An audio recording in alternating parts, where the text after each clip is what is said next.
Здравствуйте, друзья! Вы на канале Дом и Сад, меня зовут Александра.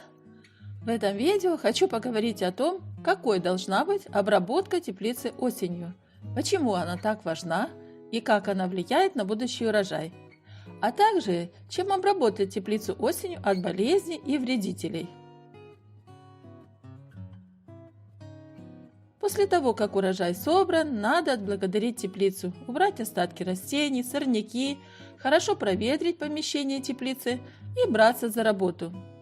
Искоренять грибковые болезни, которые попали в почву и расселились на деталях теплицы, и истребить насекомых-вредителей, грызунов, слизней, решивших, что ваша теплица – самое подходящее место для их зимовки.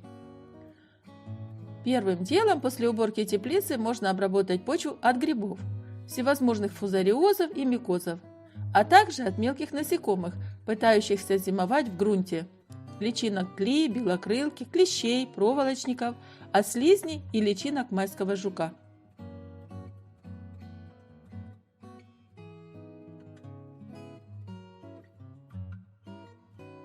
Для этого я готовлю гремучую смесь. Надо взять 500 грамм медного купороса или железного, 500 грамм мочевины или карбамида и 1 столовую ложку лимонной кислоты на 10 литров теплой воды. Полить почву в теплице этим раствором из расчета 1 литр раствора на 1 квадратный метр почвы. Соли меди, купоросы, медные и железные, довольно активные. Поэтому после обработки металлические части теплицы лучше помыть чистой водой. Если у вас в теплице практически не наблюдалось особых грибковых заболеваний, далее можно просто помыть тепличную пленку обычным дезинфицирующим раствором. Например, пищевой содой, мылом, раствором порошка горчицы. Рецепт простой. 1-2 столовые ложки любого из этих средств я развожу в 10 литрах теплой воды и промываю стенки теплицы и несущие конструкции с помощью автоматической автомобильной мойки высокого давления. Но если мойки у вас нет, вместо мойки как таковой вполне подойдет обычный опрыскиватель. Теперь рассмотрим ситуацию посложнее. Если в вашей теплице наблюдались вспышки грибковых инфекций на посленовых, на томатах, на перце, увядание, фитофтороз, фузариоз и прочие неприятности. В таком случае после уборки всех растительных остатков надо принимать более серьезные меры. И тут я бы порекомендовала очень действенное средство – серная шашка для теплицы. Серная шашка продается в магазинах, для огородников и садоводов, в хозяйственных магазинах. Она состоит из серы и легко воспламеняющегося наполнителя. Например, я покупала серную шашку, где наполнителем были мелко измельченные спрессованные опилки. Также иногда в серных шашках присутствуют синтетические инсектициды и фунгициды. Средства для борьбы с насекомыми вредителями и микроскопическими грибами. Поэтому перед покупкой внимательно прочтите, что же входит в состав той серной шашки, которую вы решили купить. Обычная сера в такой шашке составляет 750 грамм на 1 килограмм массы готового продукта. Серная шашка – взрывоопасный продукт второго класса токсичности, поэтому с ней нужно обращаться осторожно. Одной серной шашки достаточно на 20 кубических метров теплицы. У меня, например, теплица имеет площадь 50 квадратных метров и высоту 2 метра. Общий объем теплицы около 60 кубических метров, поэтому мне достаточно 3 серных шашек для обработки теплицы осенью.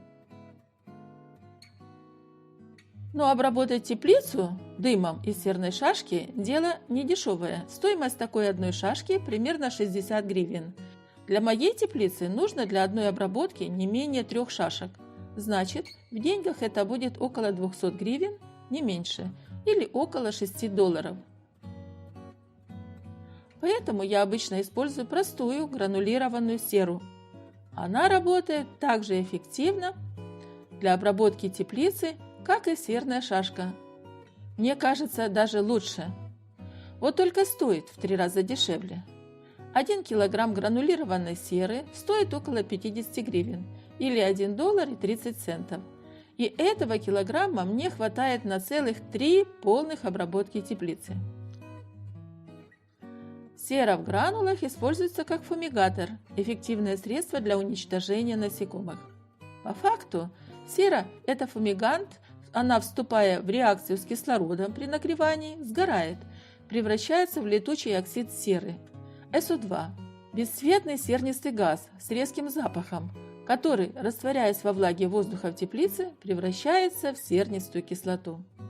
Это тоже довольно ядовитое вещество, которое не даст насекомым и микроскопическим грибам задержаться на зимовку в вашей теплице. Оно их попросту сожжет. В процессе обкуривания теплицы серой пары дыма могут проникать в труднодоступные места, микротрещины и в поры, уничтожая всю патогенную микрофлору. Сера, как фумигант, эффективно работает против грибковых и инфекционных микроорганизмов, против плесневых грибов, грызунов и насекомых-вредителей. Серу или серную шашку надо положить на поверхность почвы на подставке, которая не горит, зажечь гнет или просто саму серу, можете смешать ее с опилками, с пучком соломы, даже с газетной бумагой, чтобы горение началось быстрее. И после этого герметично закройте за собой дверь теплицы. Обкуривать помещение теплицы серой нужно 24-36 часов, сутки или даже около 2. После обработки я хорошо проветриваю теплицу до полного исчезновения запаха. Остатки несгоревшей серы закапываю в почву и использую ее как удобрение. Без участия серы не образуется ни одна молекула белка в растениях и живых организмах. В общем, без серы нет жизни на Земле. Эффект фунгицидной и инсектицидной обработки после обкуривания серой сохраняется в теплице в течение 3 месяцев. После обработки и проветривания нужно помыть покрытие в теплице, пленку или поликарбонат, деревянные и металлические детали, а почву обработать полезными бактериями, фитоспорином, препаратом Байкал, а затем перекопать, удобрить органикой и замульчировать сухой соломой или на крайний случай укрыть тонким слоем полиэтиленовой пленки для прогрева и дальнейшей ферментации органики в почве. Вот схема осенней обработки почвы в теплице фитоспорином. Фитоспорина нужно 200 грамм пасты, развести в 500 мл воды, полученный маточный раствор использовать для опрыскивания почвы осенью в теплице из расчета 1 столовая ложка такого раствора на все тех же 10 литров воды. Этого количества достаточно, чтобы основательно обработать 2 квадратных метра почвы в теплице. Кстати, хочу напомнить, что фитоспорин работает, если температура почвы не ниже плюс 20 градусов Цельсия. Если же у вас достаточно холодно, то лучше отложить эту процедуру в теплице до весны. Ну а у меня пока все по вопросу о том, чем же обработать теплицу осенью от вредителей и грибов. А как дела у вас? Чем вы обрабатываете свою помощницу и труженицу на огороде от вредителей и грибов? Напишите об этом в комментариях. Спасибо за просмотр, лайк и дельный комментарий. Всем пока!